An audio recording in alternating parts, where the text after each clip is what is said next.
Kubor ka Batisi TV. Lawan Rashapi da ka Frank Motors.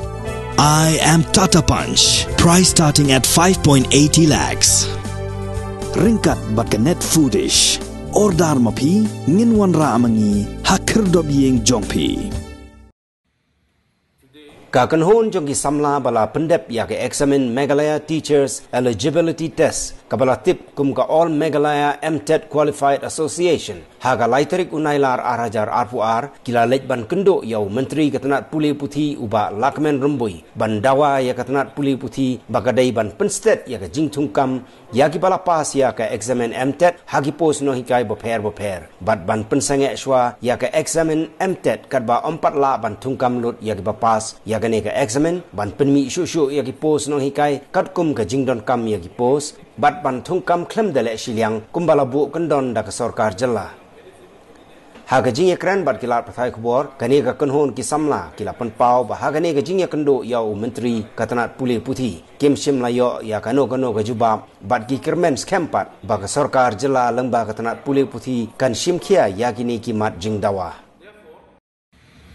Today we Meghalaya Mtet Qualified Candidates Association met the Honorable Education Minister Sri Lakshman Rumbui and Directorate of Education and Literacy Sri Ambrosius Marab and submitted the memorandum in which the following points were stated.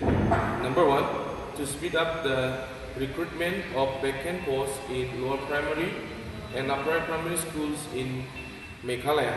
Number 2, to conduct the interview process before the new Mtet examination is held. Number 3, selection of eligible candidates should be as per strict guidelines issued by the government of Meghalaya without manipulation.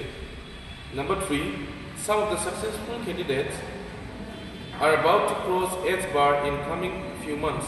Therefore, fair chances should be given to them to serve the state. Today, after the meeting, we didn't get any positive response, but we are confident that they will look into this matter seriously. And at the same time, we will keep pursuing till our demands are met.